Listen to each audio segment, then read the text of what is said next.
Hi everybody, welcome to the second Friday of Herbalism in the Pioneer Valley here at Hungry Ghost. I'm Chris Morano and I'm co-director of Local Harmony along with Owen Wormser. We actually, mostly he, designed these gardens 2.5 years ago along with this amphitheater that we're here. And these all are medicinal herbs, and we did it in mind of having this available, speakers to come in and small musical groups, so that we can have that here in the center of downtown. So all of these herbs are medicines. I'm an herbalist. My name's, you already heard that. My company's Clear Path Herbals, and we decided, since we created this venue, that we might as well invent one. And 2 years ago, this is our third year, we invented this Herbalism in the Pioneer Valley to let everybody know how great a resource we have here. Herbalism is a booming field. More and more people are learning about it. Holistic health, people want more alternatives, and it's becoming more available and known. And Western Massachusetts has been a hot spot for herbalism and holistic health right from the start, along with a few other places in the United States. So we've had several people here over the years, and I haven't had to repeat anybody yet because we have so many. So today I want to introduce it's like going on an old friend now. I know. Yep. 30 years. Linda Patterson. I've known her since before I moved up here, and knowing that she was in Eastern Mass, I was down in New Jersey. So at least 25 years, and I know that there was this great aromatherapist living over on the centralish east side of the state, and we would hook up at conferences and all that and talk. And I was very pleased to find out that she's jumped ship. She escaped the orbit of Boston, and she's moved out to these parts. And so I was really happy to be able to invite her here to speak about aromatherapy, because it's an often forgotten part of herbalism. People don't say, they say they're not herbs because they're essential oils, but they're coming from plants, so it's herbalism. And it's a different field because you have to treat them differently. And that's why I wanted her here so much, because it's such an important field that we need to know about, and it's important to know how to use them well. It's kind of fun to just look and see which oils you're really attracted to, and then see what they're good for, and maybe that will explain why you're attracted to them. You know, is it a hormone balancer? Is it a stress reducer? Sometimes what we're attracted to is what we really need, right? So I want to start by saying that aromatherapy really has to do with the quality of the oils that you buy. I think that it's one of the most important parts of aromatherapy, because poorer quality oils are extracted with benzene and acetone, both really well-known carcinogens. And if you're going to use these tools for healing, or if you're compromised, I can't think of anything worse than covering yourself with benzene or acetone. All right, so I ask that you really be mindful about where you're purchasing your oils and the quality of your oils. I also want to start by saying I do not advocate for internal use of essential oils. All right, I know there's a lot of companies out there right now that are saying that you can ingest them, but I've seen an enormous amount of people get very sick. Right, the lining of your stomach is so fragile. Consuming something like essential oils, which are 75 to 100 times stronger than the plants they're derived from, is really dangerous. Right, when I studied aromatherapy 30 years ago, the only people that were doing internal work were physicians in Europe, and they were always done via suppository because the stomach lining is too delicate. And I also think that over a long period of usage, you could also end up with liver problems, right? It's too harsh on the body. There is no such thing as short-term memory when it comes to aroma, so really pay attention if it triggers a memory.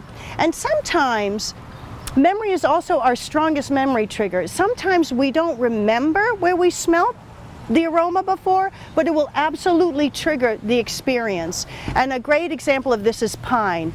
Most of us, if you were raised in this area, you had the summers off when the pitch ran readily, and you could smell the pine trees when you played as a child.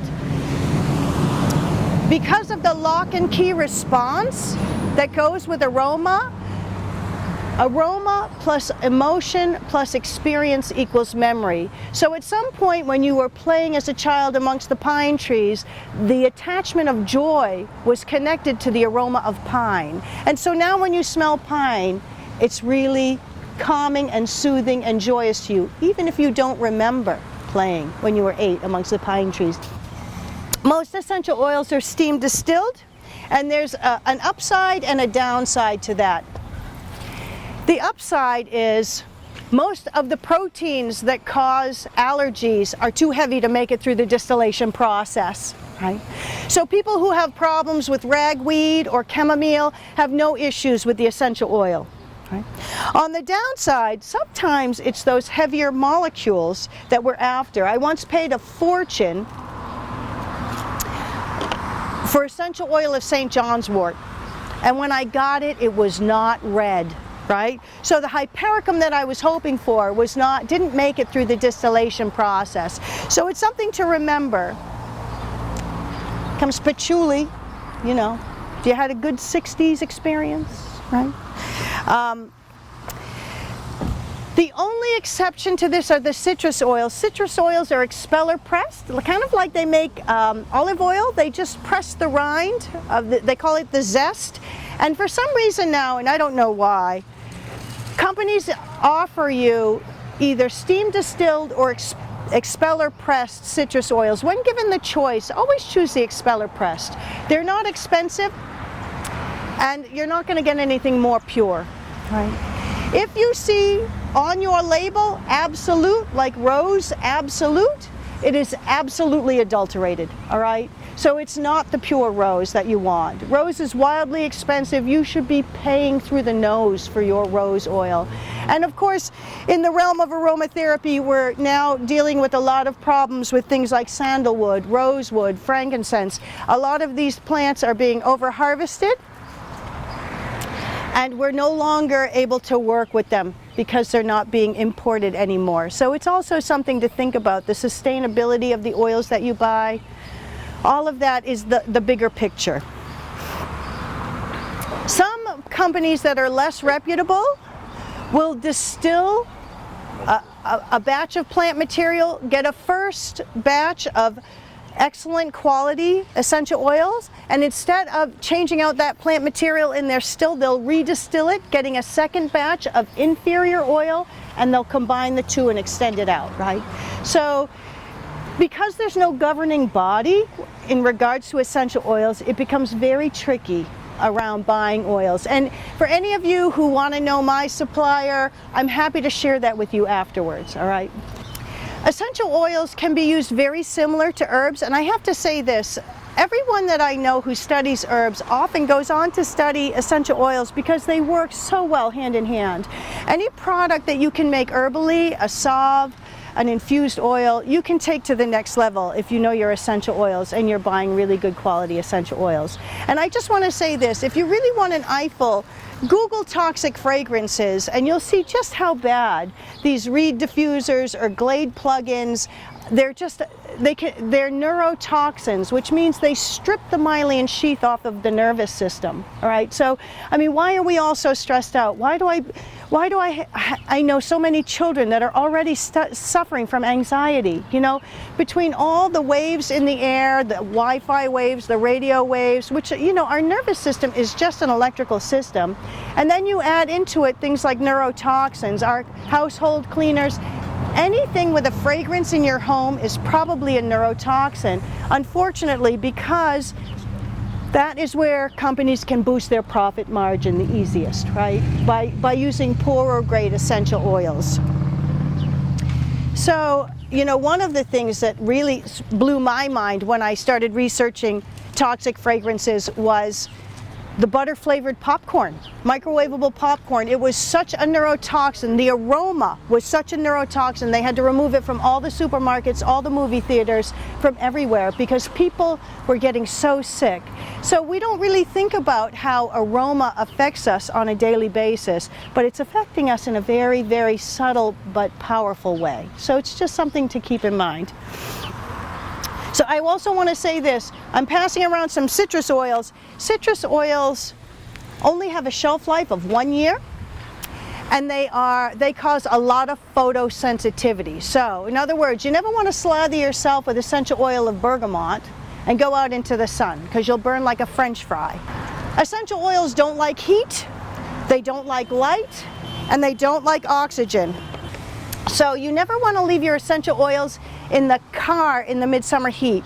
Proteins begin to break down at about 106 degrees, right? So that's when the essential oils begin to break down, and you can kill your essential oils if you allow them to get too hot, or you allow them to hang out in the sunlight, right? I mean, that's why they all come in these dark brown bottles, and they almost always come with this Orifice Reducer. More importantly than distributing the perfect drop, this Orifice Reducer keeps the oxygen away from your oils, right? I almost never use essential oils singularly. I almost always blend them. Essential oils are synergistic, meaning the total is greater than the sum of all its parts. So when you put 3 oils together, your formula isn't 3 times stronger, it's 10 times stronger. There's a chemical reaction going on there. There's multiple benefits to blending. The light oils, you know, when I say something like lemon, everybody thinks of something very light. Because it is, molecularly, it's a lighter oil than like a patchouli, right? When I say patchouli, we all think of something very heavy. Those really light oils work really quickly into our system, but they also work out of our system really quickly. And if we combine those lighter oils with the heavier oils, which work their way in much slower, but stay and linger much longer, we can help to bring those heavier oils in quicker, and we can help to keep those lighter oils in our system doing their healing longer. Does that make sense? I teach the European method of blending, and that's a 2.5% dilution rate. And what that means, are you guys liking the oils? I'm hoping you're able to notice how clean they are as they're coming by your nose. So what a 2.5% dilution rate is 15 drops of essential oil to 1 ounce of carrier oil. The European method of blending is created to keep everybody safe, right? With a 2.5% dilution rate, I can pretty much be sure no one's going to get burnt, right? And so what that means is if I'm using 3 different oils and I need 15 drops, it's very rare that I'm going to put 5 drops of each oil into that bottle. It truly does take 7 drops of lavender to round out 1 drop of rose, because she's such an egomaniac. You know, they all have their personalities, and Rose is not an easy one. Beautiful, yes, but simple, no. So it's something to think about when you start playing with your oils. Consider putting them together and making some combinations with the oils that all serve one purpose. You know, the more focused our blends can be, the better the results are going to be that we're going to have. One of the things I personally really love working with essential oils with are respiratory infections. Essential oils are lipid soluble, which means they bond to fat cells. Our whole respiratory tract is lined with fat cells. And as much as I love herbs, and as great as herbs work, they still have to go through one system before they get to the problematic area. Whereas with essential oils, if you do a steam and you have a sinus infection, it goes directly into the problem area and kills on contact. Whether it's sinusitis, laryngitis, bronchitis, any of that. So anytime there's any sort of respiratory congestion, infection, there is nothing better than a steam with essential oils. You can also get really good diffusers, and I just want to fair warn you, there's a lot of different diffusers out there. And again, always remember, essential oils don't like heat. So if your diffuser uses a candle or uses electricity, you're heating that oil, and you're no longer getting the maximum benefit that you would be getting with a better diffuser. The top of the line diffusers actually break the molecule of the essential oil down, similar to, what do they call those? Nebulizers, similar to a nebulizer. We've all seen, you know, an elderly person with a respiratory infection smoking their pipe. It looks like a pipe. And that little box, they pour their medicine into it. That box breaks the molecule of that medicine down small enough to be readily absorbed by the respiratory tract. And there are essential oil diffusers that do the same thing. But just be careful, because they all look the same, right? And unless it says it breaks down the molecule, it's not going to break down the molecule. All right, and because you can spend a lot of money for those tools. But I will say this, I have quelled and gotten rid of bronchitis one night with a good diffuser and good essential oils. I can quell a cough that fast with the right diffuser and the right essential oils. I see respiratory infections in 2 stages. The first stage, we're infectious, we're sometimes feverish, we're really in the grip. And then we get to a point in our disease where we're not infectious anymore, we have no fever any longer, but we have that nagging cough that just won't relent, you know, and what we really need then is TLC. So in that first half of the infection, I like to turn to all the really harsh oils, the things that are going to get in there and kill, right? The thyme, the oregano, all the really intense oils. And then after when I get to that point where I just need TLC, I turn to the resins. The resins will quell a cough every time. So frankincense, benzoin came around, I'm sure you liked it, very sweet. It teaches patience, that oil, because it never comes out of the bottle. So it's something to think about when you want to work with oils and infections. You need to look at where you are in your disease and what oils would best serve you then. And that changes over time. You know, I would never consider using the same oils throughout a whole infection, probably, because there are times when I need something that's really going to kill, and then there are times I need things that are just going to soothe and be gentle. Does that make sense? And I'll be honest with you, people ask me all the time about pets and all of that. I never worry for things like dogs and cats. They can always leave the room. You know, it's birds and fish that I would be concerned for, you know. So I think that I would never put essential oils on my pets, but I think you can diffuse them with no problem. Oh, thank you so much. Are there any questions on the oils at all? No? All right. Well, at least the sun is starting to move. So you know, there's a diffuser called the Heavenly Scent diffuser. And that's a really great diffuser, and that runs about $100, which is pretty affordable for that kind of diffuser. Comes some peppermint. Could all use a little cooling, right? Yeah. All right. So there are many, many ways to bring these oils into your life. One of the things I do want to say, though, is many people love to bring them into the bath and to use them in some form of water. It's always smart to remember that oil and water don't mix, and it's suggested that you put your essential oils in a little bit of milk with fat, right? Because the oil will mix with the milk will mix with the water, and that way when you're laying in the bathtub, the oil doesn't come floating along the top to burn you, right? It's also wise, you know, it's also wise to think about what you want your baths to do for you. You know, if you're taking a bath to cleanse, to relax, to hydrate, no more than 20 minutes. After 20 minutes, the water begins to pull the moisture right out through your skin, right? So, but if you're in the bath for detoxification, an hour to an hour and a half. And the story I always love to share is one of my first herbal teachers, her name was Gail Ulrich. Maybe some of you knew her. Her brother battled cancer, and every time he went in for a chemo treatment, he would take a detox bath for an hour and a half, and every time he left the water, it was gray. So definitely know that water can help with detoxification. You just have to stay in it long enough, right? There's a lot of essential oils out there, and there's a lot of companies that sell essential oils, all right? And I have to say, I would not buy an essential oil from Whole Foods. You know, and so, and there are plants that just cannot yield an essential oil. So you will never see a true essential oil of cucumber, gardenia, lilac, lotus. And when I see these things and people tout that they're pure essential oils, I cringe, you know. And even jasmine. Jasmine is always an absolute, because the flowers are too fragile to make it through the distillation process. So it's something to think about. Most of my teaching, I teach how to use essential oils through the olfactory system and how they can reduce stress. I teach topical use, and I teach people how to work with oils in ways that can help other systems without going through the digestive tract. You know, when people have circulatory issues, we can work with oils that help boost circulation topically.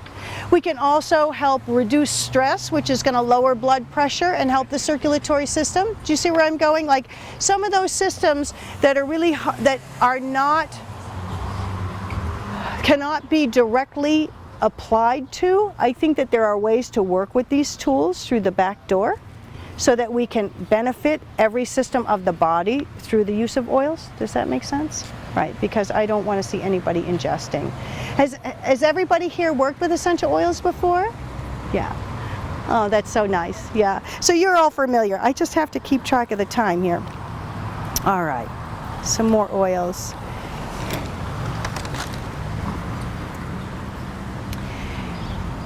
So some of the less known methods of extraction, things like CO2 extraction is considered one of the most purer forms.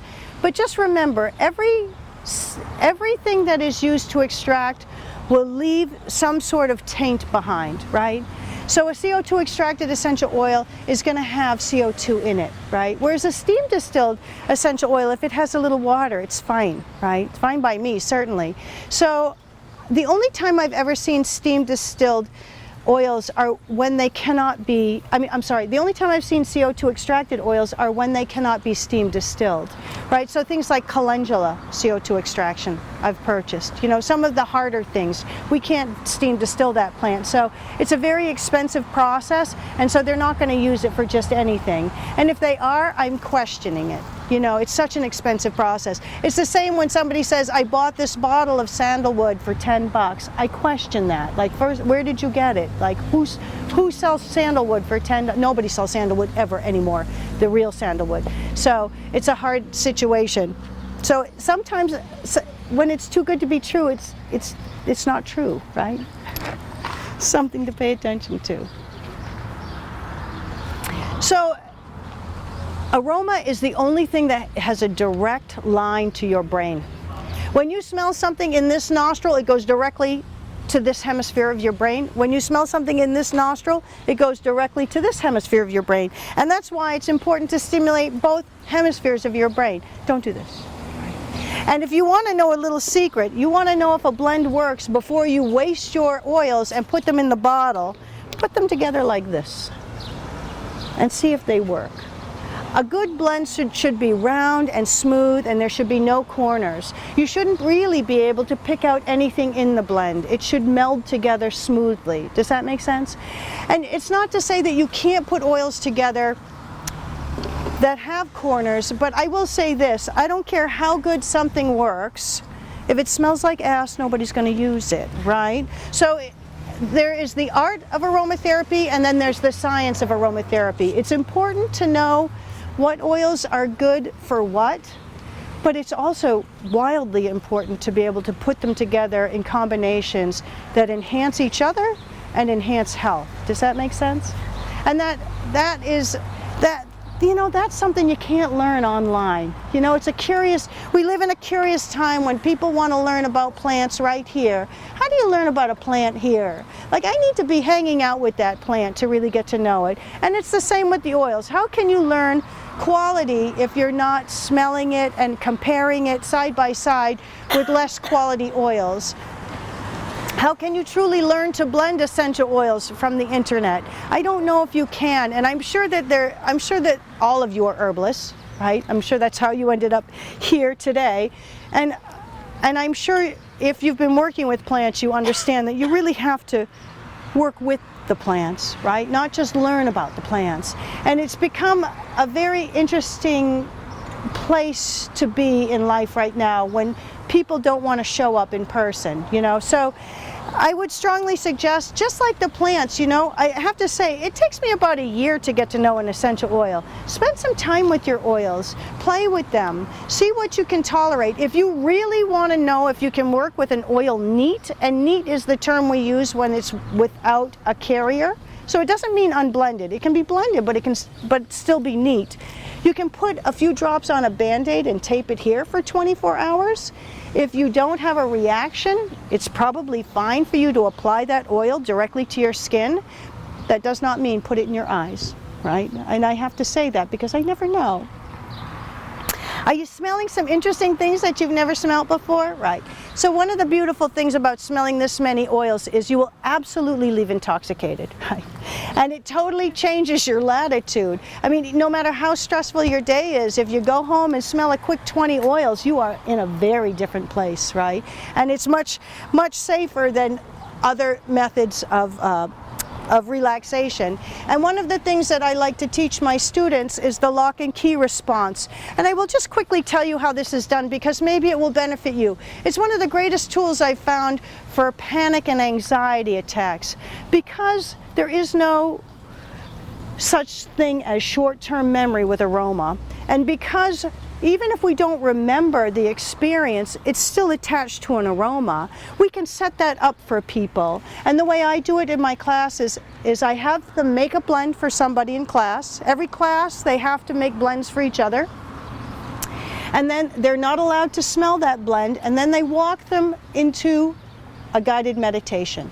And when they're in that very quiet, peaceful place, that's when they introduce the blend, so that we're connecting that aroma to that experience of being very relaxed and de-stressed. And I cannot think actually of a better tool for someone like a massage therapist because they are creating the lock and key response. The experience plus the emotion plus the aroma, the experience of being nurtured, the emotion of being relaxed, and then the aroma. And then to have a massage therapist that will create you customized blends and then send you home with what's left in the bottle to put on your pillow or put in your bath, I can't think of a greater gift than that. It's a beautiful thing, and it can be used. And it can be used in multiple different ways. You know, if people suffer from anxiety and panic attacks, it's like a savior in a bottle. Or, you know, I just recently graduated Smith College, and I used to make up blends for people and say to them, cram while you're smelling this, and then bring it into the exam. You know what I mean? And will it unlock that answer? Maybe. You know, it certainly can't hurt. I don't really consider it cheating, right? So, this bottle has no piton on it. This is blue chamomile, and it's actually empty. But because blue chamomile has such a strong aroma, you're going to be able to smell it. This oil is blue because it contains a chemical constituent called azulene. All of the oils that contain that constituent all have things in common. They're all blue. They're all incredibly anti-inflammatory. They're all wildly expensive. And they all have this particular aroma that most people don't find attractive. But I will tell you this oil will take inflammation out of anything. Anything. And I have photos. I wish I had brought photos. I can tell you 1,000 bad mommy stories. You know, my 18-month-old running past the stove with the 10-inch cast iron skillet handle hanging over the stove, you know, hit it so hard she knocks it to the floor. The goose egg, right? 1 drop blue chamomile, all inflammation gone. It takes pain out of my knees. It took all the pain out of my leg when I got into my car accident. If you suffer from pain, this is the oil for you. And I think earlier lavender went around, and I think lavender is considered the queen. Lavender didn't go around? Well, it's not on the table, so it must have gone, and then you must have missed it.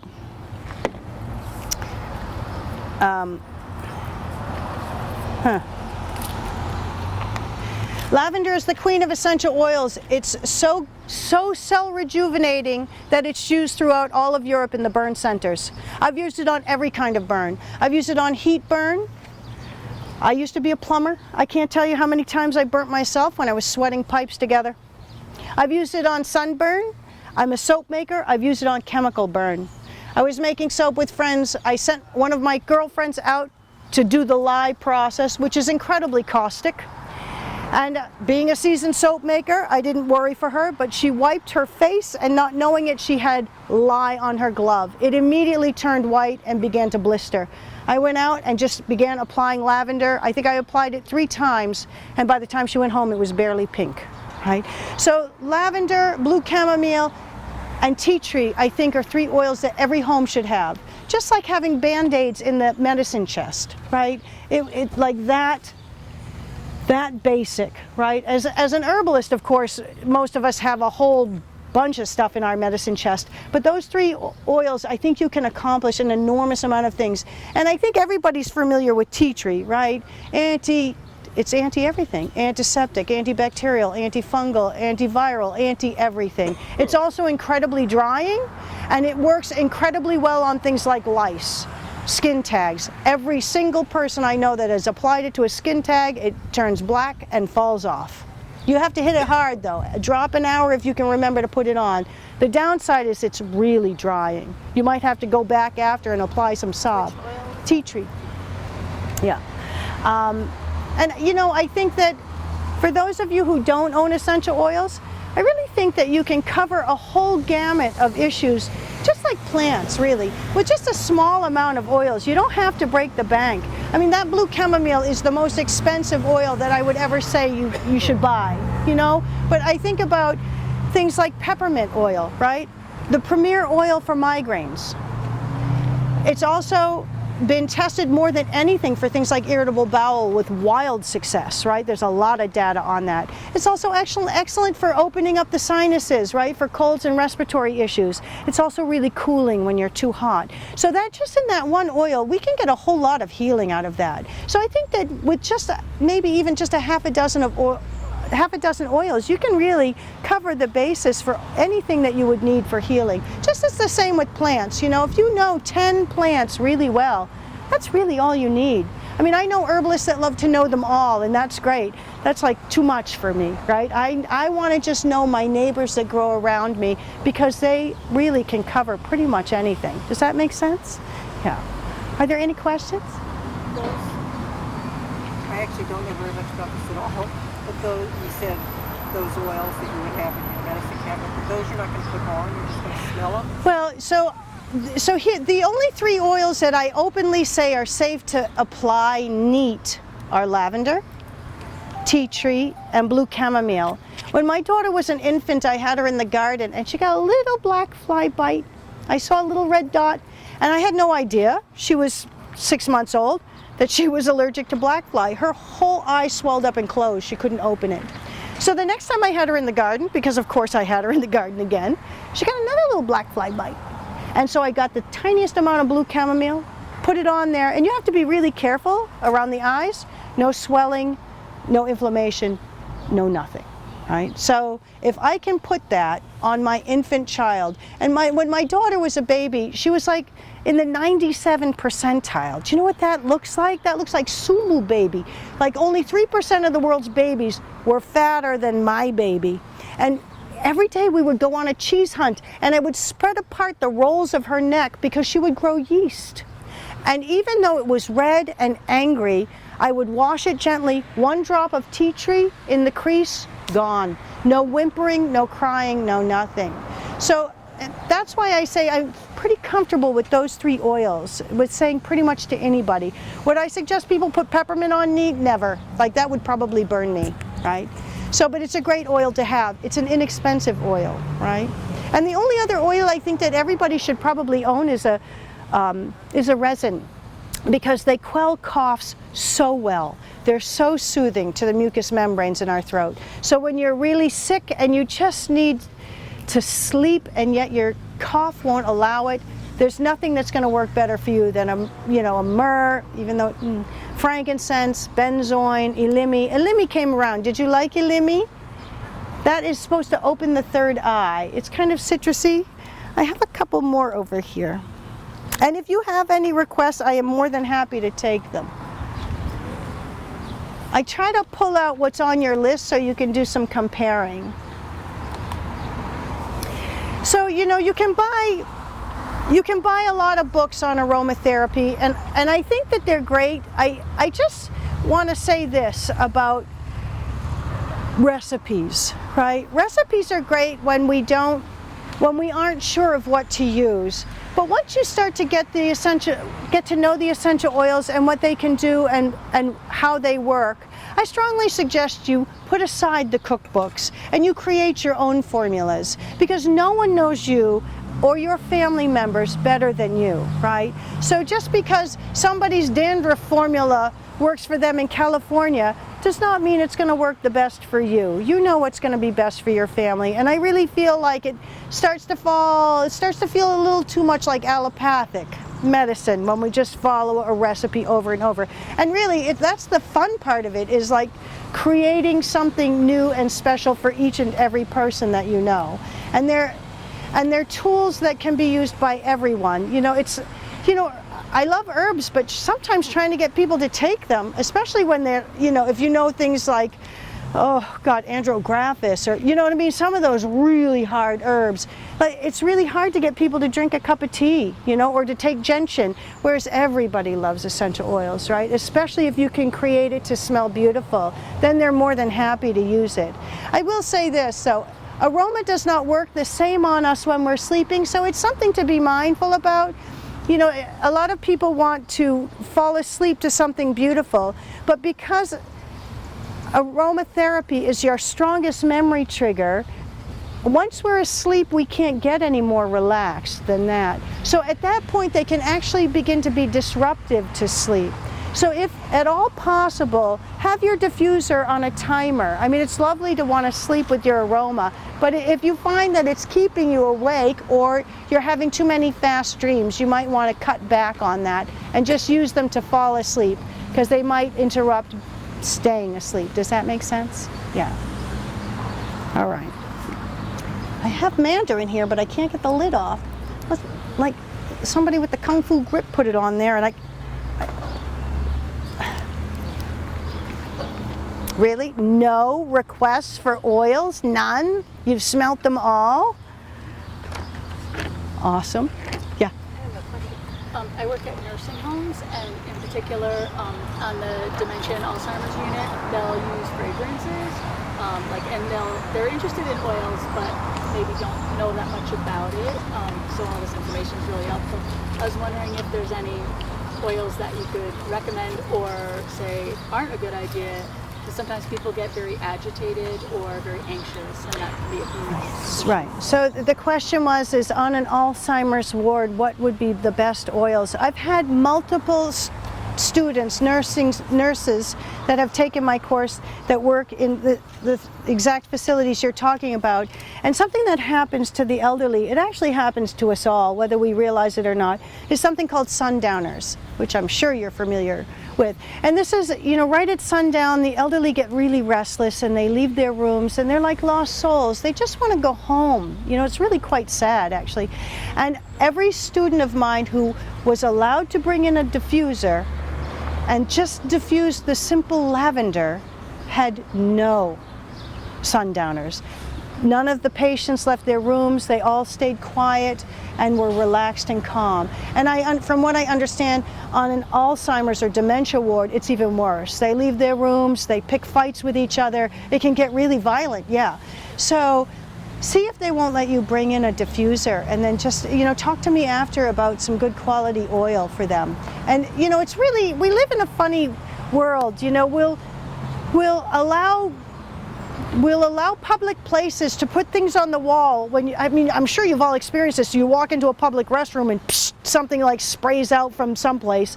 They'll allow that, but they won't allow really good quality oils in, because somebody could have an allergy or there could be a reaction. So, as always, and I have students who work for Mass General who are pushing really hard. In Europe, they use essential oils, and the man I buy my oils from got into the business because when he was in France, he woke up in the hospital to learn that every single hospital room in France has a diffuser.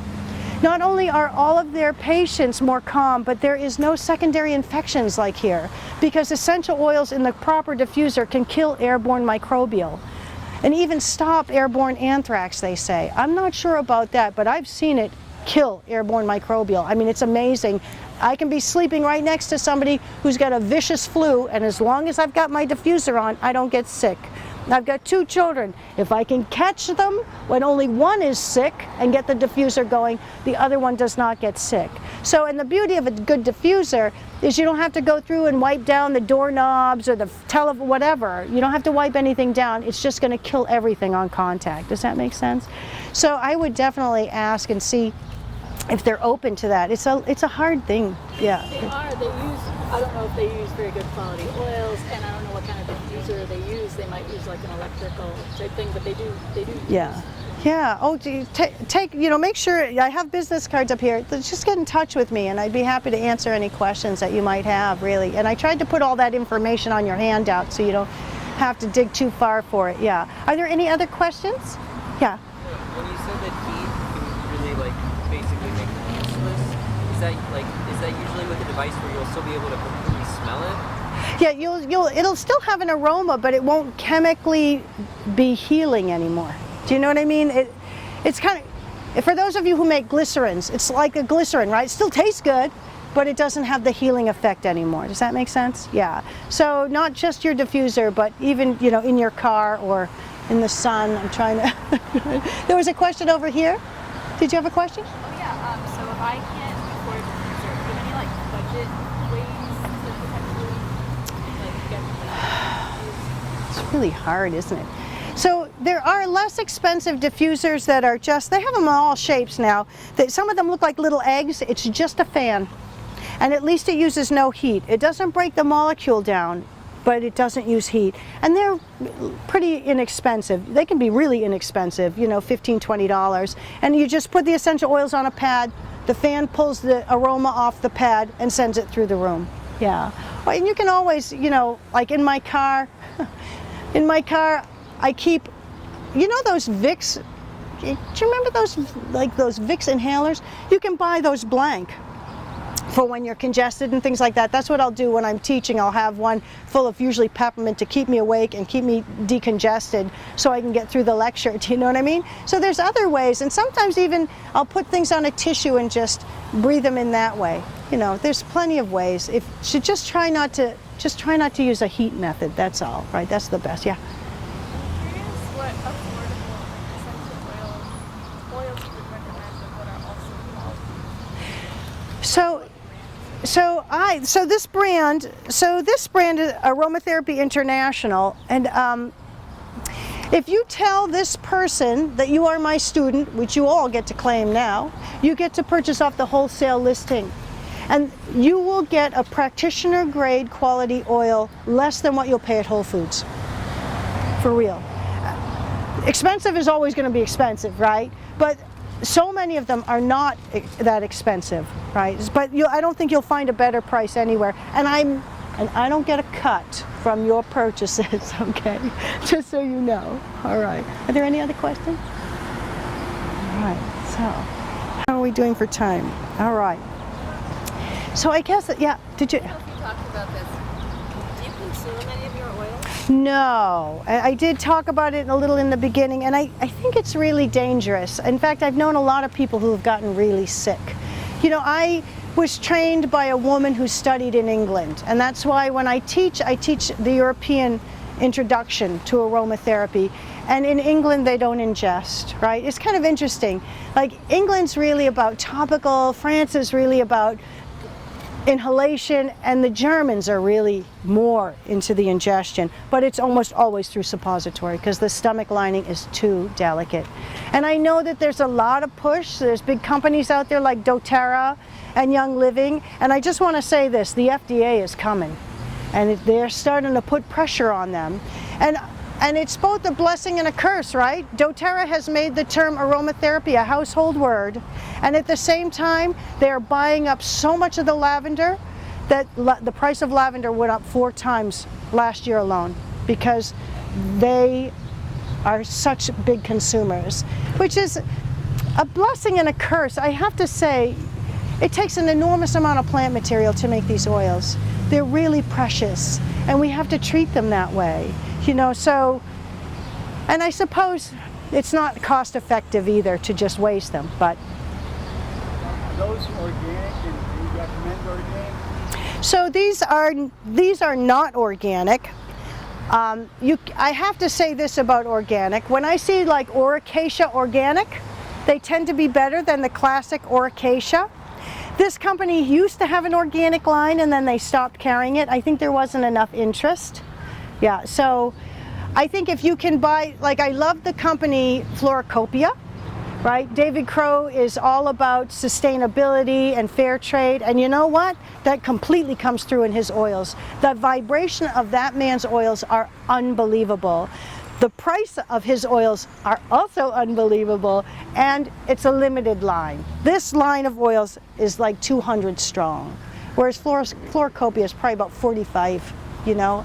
They got like 6 different eucalyptus and 5 different lavender. By the time it's all said and done, they got about 35 oils, right? Yeah. If it's grown with chemicals, though, we end up on these. That's true. That's true. I mean, I don't know how much these are sprayed. Like, I don't know, and I should probably find out. But certainly there are. Yeah. So I think it like something like a frankincense that's coming from the resin. That's not sprayed, right? Something like a Taggets, which is just so nasty the bugs won't eat it, that's not sprayed, right? So I think it depends upon what the oil is. Is it a resin? Is it a tree? Because if it's coming from the wood, right, it's not sprayed. So I think that we could probably whittle it down to a percentage of the oils that could even lavender. People don't spray lavender, right?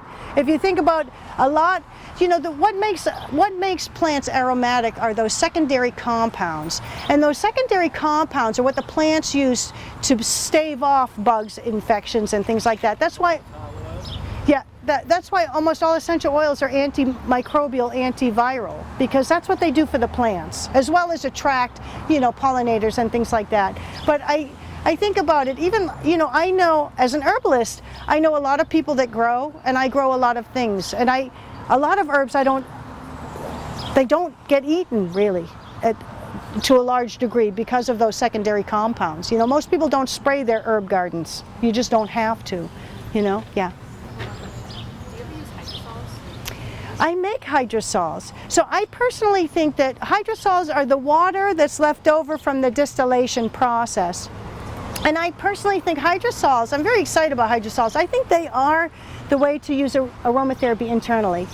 And so, when you go into Whole Foods and you step up to that really overpriced cosmetic counter, I got a love-hate relationship with Whole Foods, and you see floral water, look at the ingredients, because if it's water and essential oil, that's not a true hydrosol, hydrolata, right? A true floral water should just be water that's left over from the distillation process. And those are consumable. I wouldn't consume too much of them.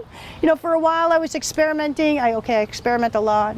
And I was drinking a lot of lemon verbena hydrosol, which is delicious. And I thought, I'm just going to drink this every day and see how I feel. It dried me out so bad on the inside. I had no idea how astringent it was. So I think they're great.